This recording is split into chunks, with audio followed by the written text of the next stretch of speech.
नमस्कार। आज हम कक्षा 9वीं में एक टॉपिक अंग्रेजी का अध्ययन कर रहे हैं। तो सबसे पहले मैं आपसे पूर्व कक्षाओं में जैसे प्रश्न पूछते हैं उस हिसाब से मैं आपसे प्रश्न पूछना चाहूँगा। जैसे हम कई वाक्य बोलते हैं, राम बाजार जाता है, सीता फल खाती है, रमेश पतंग उड़ाता है। तो इसमें जो फल खाता है, खाता, उड़ता, पीता, इसमें क्या एक चीज सभी में एक सेम चीज आ रही है? क्या सेम बात है जो आपको दिखाई दे? ता है ती पीछे। अच्छा, ता है, ती है, ते है। तो हम पूर्व की कक्षाओं में जब हम रिकॉग्नाइजेशन पहचान करते हैं कि वाक्य के अंत में ता है, ती है, ते है, दो है, आदि आते हैं। ठीक है। अब जब मैं इसमें यहां से ये प्रश्न पूछता हूं कि हम इसमें वर्ब की कौन सी फॉर्म यूज करेंगे। जब मैं कहता हूं राम पतंग उड़ाता है, तो राम गोज नहीं, राम है flies kite, Ram fly kite. और वे पतंग उड़ाते हैं तो दे फ्लाई काइट। तो अब इसमें राम के साथ तो फ्लाइज आ गया और दे के साथ में क्या आ गया? केवल फ्लाई है। तो यहां पे ये वर्ब के अंदर परिवर्तन क्यों हो रहा है? What is the reason? Because of, क्योंकि यह कौन सा टेंस है? प्रेजेंट इंडेफिनिट और सिंपल, जिसको हम टेंस कहते हैं, उसका अध्ययन करेंगे। तो जैसे हमें पता है सभी भैया बहनों की 9वीं और 10वीं में हमें ना ही तो ता है पूछेंगे, ना है ती है, इसी प्रकार से वाक्य कभी नहीं पूछे जाते हैं। तो हमें ध्यान रखना है correct form of the verb. Correct form of the verb कैसे होती है उसका चुनाव करना। उसके लिए हमारे प्रश्न आता है, 4 नंबर का प्रश्न आते हैं कि correct form of the verb. अब इसमें सबसे महत्वपूर्ण जो टेंस है वो आता है प्रेजेंट इंडेफिनिट और सिंपल टेंस। तो अब इसमें कुछ एक बातें हैं, उसका हम अध्ययन करेंगे। जैसे आपको पता है टेंस के अंदर 4 भाग होते हैं। प्रत्येक टेंस के अंदर 4 प्रकार के वाक्य बनते हैं। पहला अफर्मेटिव, दूसरा नेगेटिव, तीसरा इंटेरोगेटिव और चौथा इंटेरोगेटिव नेगेटिव। तो पहला है अफर्मेटिव। उससे पहले इस टेंस में वर्ब की केवल कौन सी फॉर्म का यूज होता है? Present form. अब प्रेजेंट फॉर्म कौन सी होगी? प्रेजेंट फॉर्म यानी कि फर्स्ट फॉर्म। सेकेंड फॉर्म जिसको हम कहते हैं उसको कहते हैं पास्ट फॉर्म। और थर्ड फॉर्म हम जिसको कहते हैं वो होती है पास्ट पार्टिसिपल। मुख्यतः टेंस 2 ही होते हैं, प्रेजेंट और पास्ट। तो अब इसमें जो प्रेजेंट टेंस के अंदर प्रेजेंट इंडेफिनिट में प्रेजेंट फॉर्म यानी कि पहली फॉर्म का यूज होता है। जैसे सिंग, सैंग, संग। तो सिंग यहां पे कौन सी फॉर्म है? Present form. सैंग कौन सी होगी? सेकेंड फॉर्म यानी कि पास्ट फॉर्म। और पास्ट पार्टिसिपल कौन सी हो गई? संग। तो यहां पे हम इसमें टेंस में वर्ब की प्रेजेंट फॉर्म का यूज होता है। उसके बाद में अफर्मेटिव में इसमें रूल अलग रहेगा और बाकी जो 3 है, नेगेटिव, इंटेरोगेटिव और इंटेरोगेटिव नेगेटिव, इन तीनों में रूल अलग रहेगा।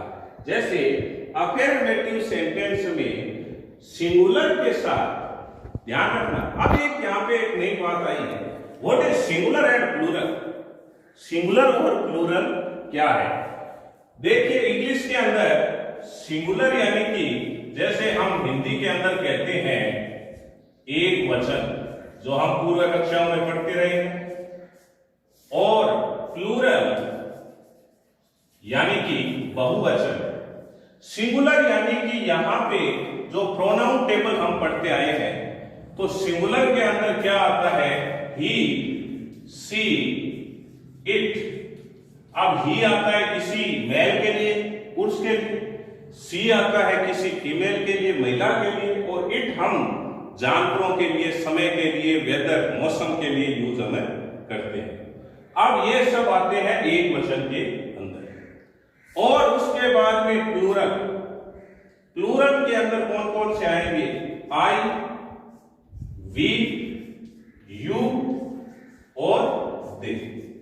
इसको बिल्कुल हमेशा ये ध्यान में रखना है टेंस जब करेंगे कि आई यानी मैं, उसके बाद में तुम यानी यू, और उसके बाद में वी हम सब, और दे यानी कि वे।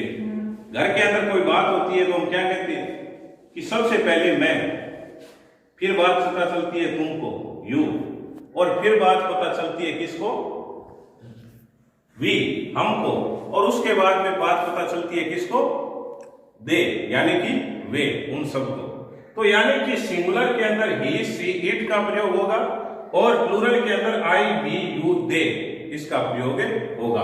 यानी कि सिंगुलर के लिए अलग नियम है और प्लूरल के लिए अलग नियम है। सिंगुलर यानी कि ही सी इट, प्लूरल यानी कि आई वी यू दे।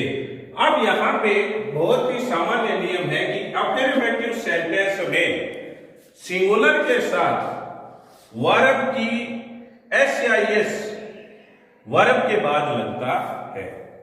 जैसे वाक्य हो गया राम बाजार जाता है, तो राम गो टू मार्केट, नहीं, ये ऐसे नहीं होगा।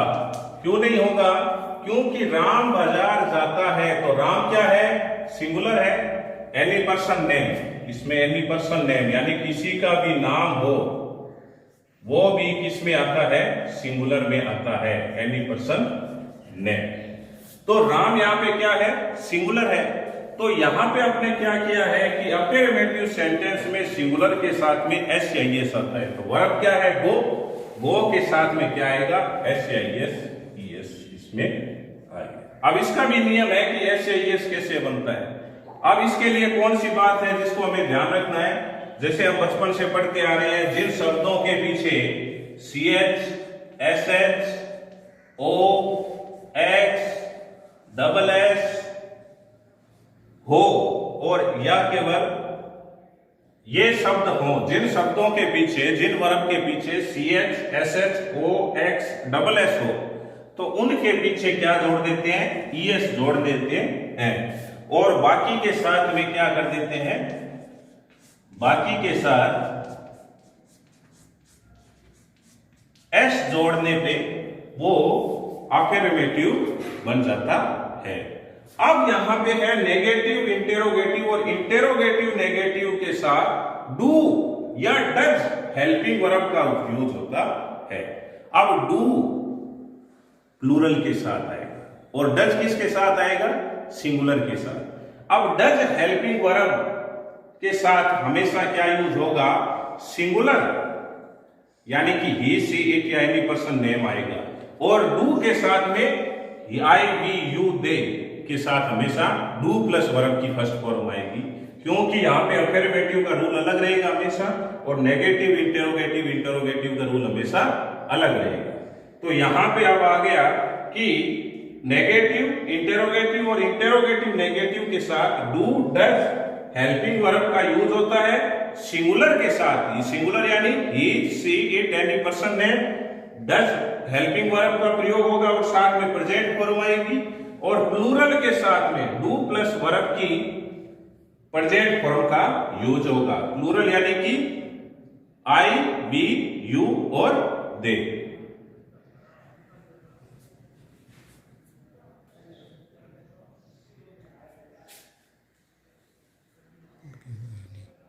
हो गया था? नहीं। Okay.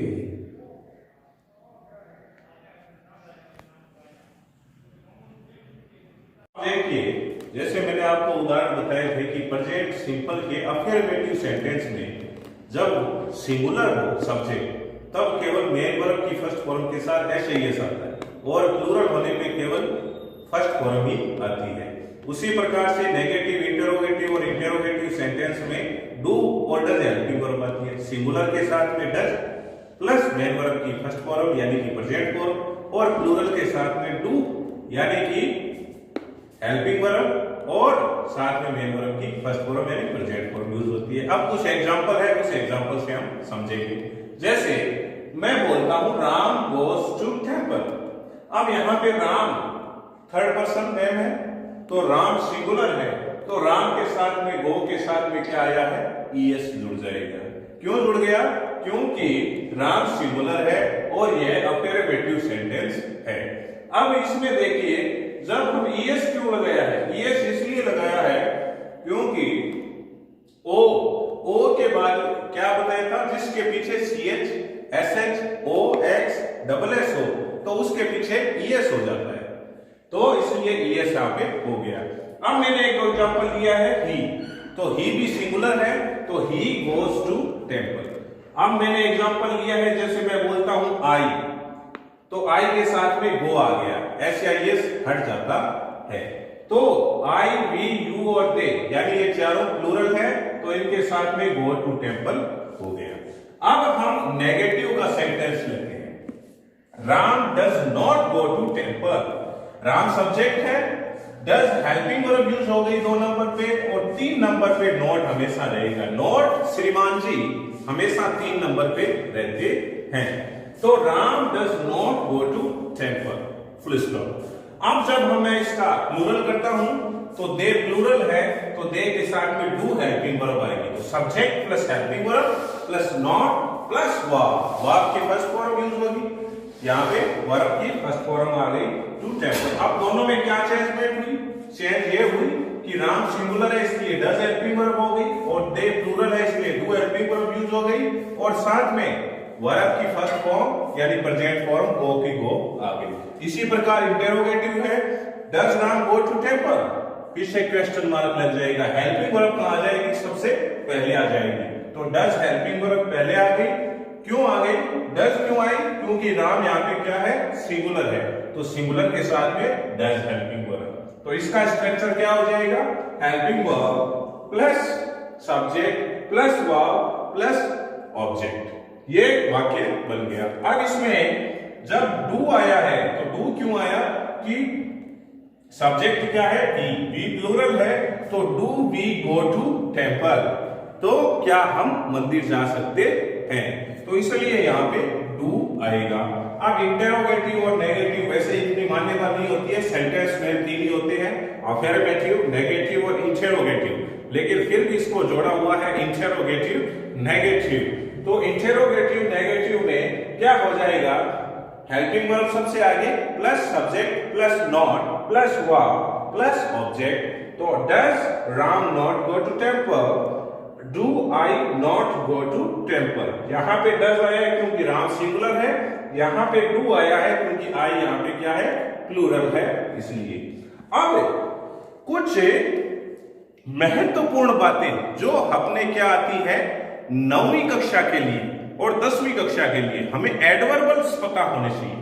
What is the एडवर्बल्स, adverbial आप समझते हो, एडवर्ब यानी कि क्रिया की विशेषता बताने वाले कुछ शब्द होते हैं जो वर्ब को डिफाइन करते हैं कि वो कौन से टेंस में है, तो इसीलिए हम एडवर्बल्स कुछ एक है वो हमेशा ध्यान में रखेंगे, जैसे कि always, often, sometimes, usually, generally, seldom, rarely, never, regularly, daily, frequently, ये सब ईटीसी जो वर्ड्स हैं ये पहचान बताते हैं कि ये किस टेंस में यूज होते हैं, प्रेजेंट सिंपल या इंडेफिनिट टेंस में यूज होते हैं। इसके अलावा कुछ एक शब्द है जैसे इन द मॉर्निंग, कोई भी डे का सेशन हो, in the evening, in the afternoon, in the dawn, ये सब जहां पे यूज होते हैं वहां पे प्रेजेंट सिंपल यूज होता है, साथ में on Sundays, on Mondays, on Tuesday. इसके अलावा once a day, twice, thrice a day, तो यानी कि वंस, ट्वीज, थ्रीज, इन सब के साथ में भी प्रेजेंट सिंपल टेंस का यूज होता है। अब देखना यह है कि प्रेजेंट सिंपल जैसे Ram fill in the blank to temple in the morning. अब इन द मॉर्निंग आया है, इसका मतलब एडवर्बल क्या यूज हो गई है, इन द मॉर्निंग। हमें सेंस क्या आ रहा है, सेंस आ रहा है प्रेजेंट सिंपल का, तो इसलिए हमें पता कर लिया कि राम गोज आएगा। क्यों आएगा, क्योंकि ये अफर्मेटिव सेंटेंस है। अगर नेगेटिव हो जाता, नोट आ जाता, तो राम के साथ में डज यूज हो जाता। अब कुछ ऐसे प्रेजेंट सिंपल के लिए यूनिवर्सल ट्रूथ, सार्वभौमिक सत्य, यानी कि उस सत्य है जो उस पूरे यूनिवर्स के अंदर जो ट्रूथ है, उसके लिए हमेशा प्रेजेंट सिंपल टेंस का यूज होता है। जैसे the sun fill in the blank in the east, यानी कि सूर्य पूरब की ओर उदय होता है, तो यहाँ पे राइज है, तो सन क्या है, एक ही है या सूर्य दो तीन है, एक है, तो यानी सिंगुलर। तो सन का साथ में यहाँ पे क्या आ जाएगा, जब हम वर्ब भरेंगे तो द सन राइजेस, हमें ऐसे वर्ब भरनी होगी, correct form of the verb ऐसे भरनी होगी। क्यों? क्योंकि हमें ना ही तो का है कि का पता चलेगा, ना ही कुछ और। हमें ध्यान में ये रखना है कि the sun rises in the east, ये क्या है, एक यूनिवर्सल ट्रूथ है। तो यूनिवर्सल ट्रूथ है, इसका मतलब हमेशा प्रेजेंट सिंपल टेंस का यूज होता है, प्रेजेंट सिंपल का यूज होता है। इसका मतलब राइज जो वर्ब है तो इसके साथ में एस या एस हम लगा देंगे, तो एस लगा दिया राइजेस, क्योंकि ये अफर्मेटिव सेंटेंस है। हैबिचुअल एक्शन यानी कि आदतन कोई कार्य, जैसे we with our eyes, we with our